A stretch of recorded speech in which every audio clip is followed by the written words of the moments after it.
All right, this is the second video about section 5.4. Today we are factoring polynomials in quadratic form. So they're polynomials that will look like quadratics with a twist.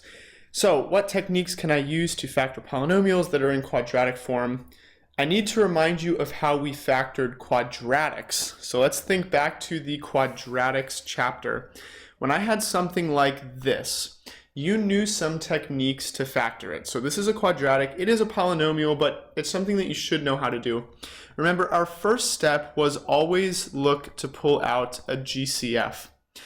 So let's look at these three terms, this one, and this one, and let's see what they have in common.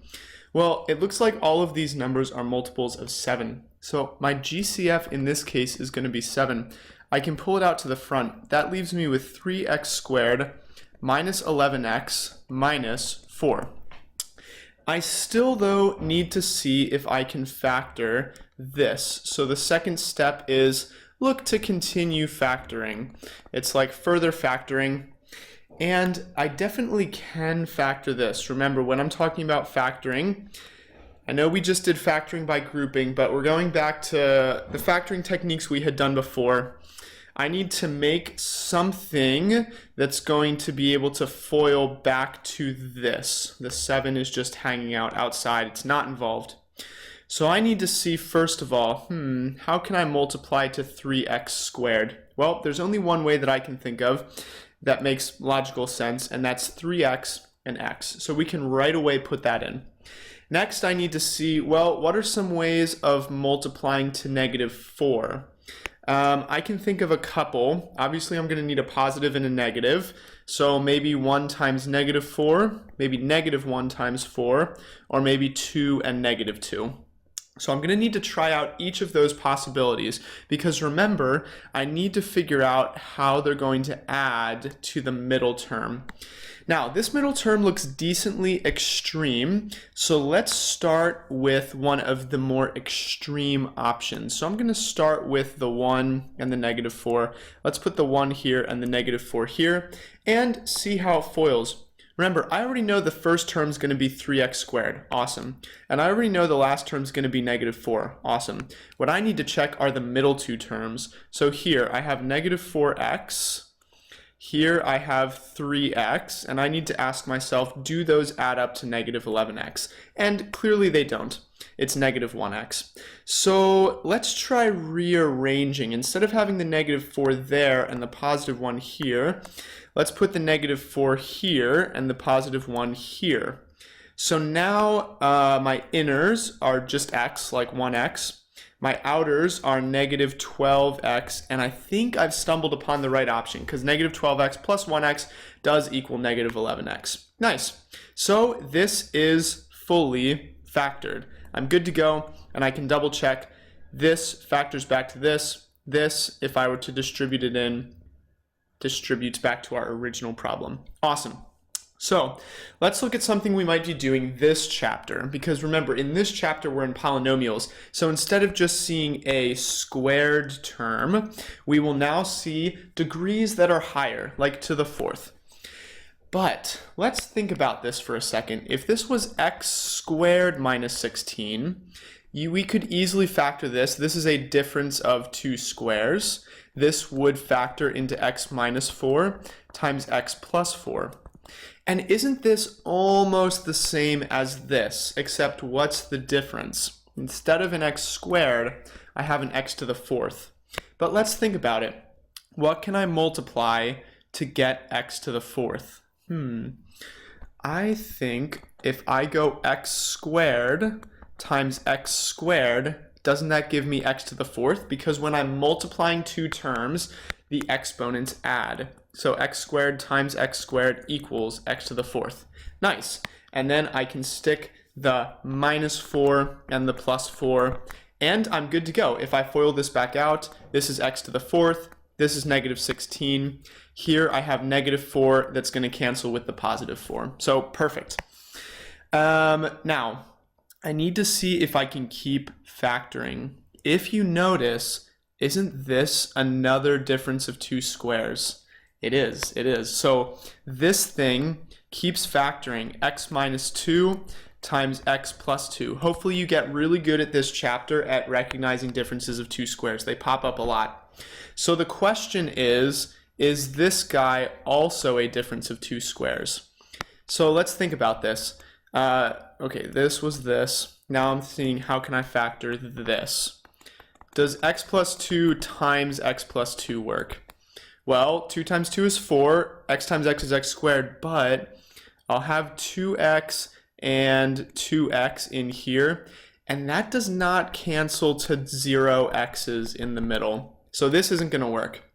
Now, if I made one of these a negative, it still wouldn't work, because now I have positive 2 times negative 2, which is no longer negative 4 like I need.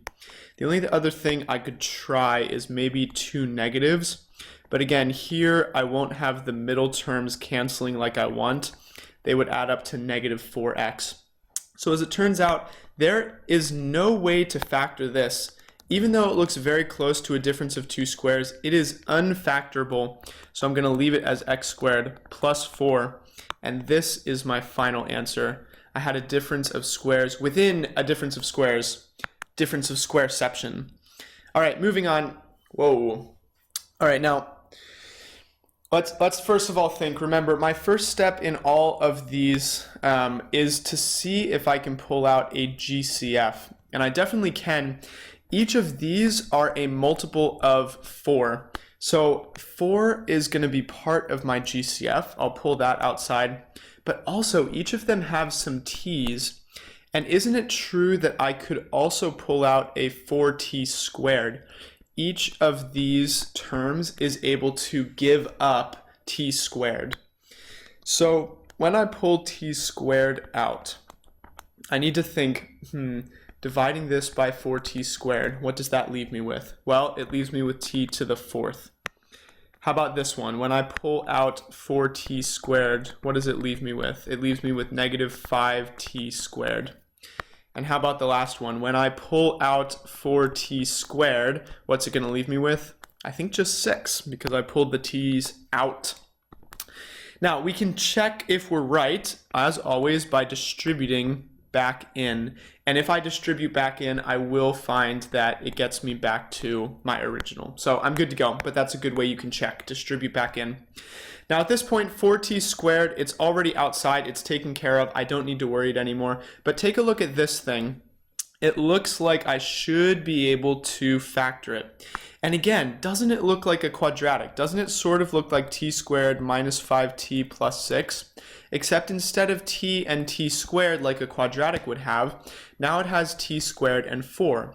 But think about it, how do I multiply to t to the 4th? Isn't it just t squared and t squared?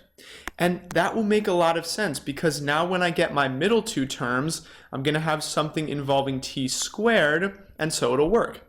And since this is a very simple one with no leading coefficient, I can just think, hey, what multiplies to 6 and adds to negative 5? I think in this case it'd be negative 3 and negative 2.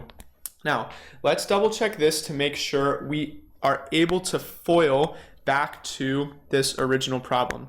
T squared times t squared, yeah, that's t to the 4th. Negative 2 times negative 3, yeah, that's positive 6. Let's check the middle two terms. I have negative 2t squared and negative 3t squared. And yes, those do combine to negative 5t squared. And so this is in quadratic form. I can factor it just like a quadratic, except instead of using t and t, I use t squared and t squared to get a t to the 4th on the first term and a t squared in the middle term. This would be my final answer. Now, I need to check if there are differences of squares here. But 2, not a perfect square, so it's not going to be a difference of two squares. 3, not a square, so it is also not a difference of two squares. So I really am done. I can't factor anymore. Let's just do one more example. Again, with this one, I need to look to pull out the GCF. They are definitely all multiples of 2. And since all of the terms have at least an x squared, I can also pull out an x squared. So when I pull out 2x squared, that leaves me with 4x to the 10th minus 9x to the fifth plus 2. Okay, so 2x squared is now outside, but I need to see about factoring what's inside. Since I have an x to the 10th, I know that I'm going to need x to the 5th times x to the 5th. And this is pretty crazy, but think about it. If I do x to the 5th times x to the 5th, doesn't that equal x to the 10th? And look at the middle term. When I combine the middle two terms here, I'm going to get an x to the 5th. So this makes good logical sense. For this one, I should be using, instead of x and x to the 5th and x to the 5th. And we'll see why it works out when we FOIL it back out. Now, I have some trickiness here. It's either going to be 4 and 1, or it's going to be 2 and 2. So let's kind of keep track of that. It's either going to be 4 and 1, or it's going to be 2 and 2. Let's start with 2 and 2. This one's easy though. I know that it has to be 2 and 1. Since when I do the FOIL though, I'm going to be adding up to a negative in the middle.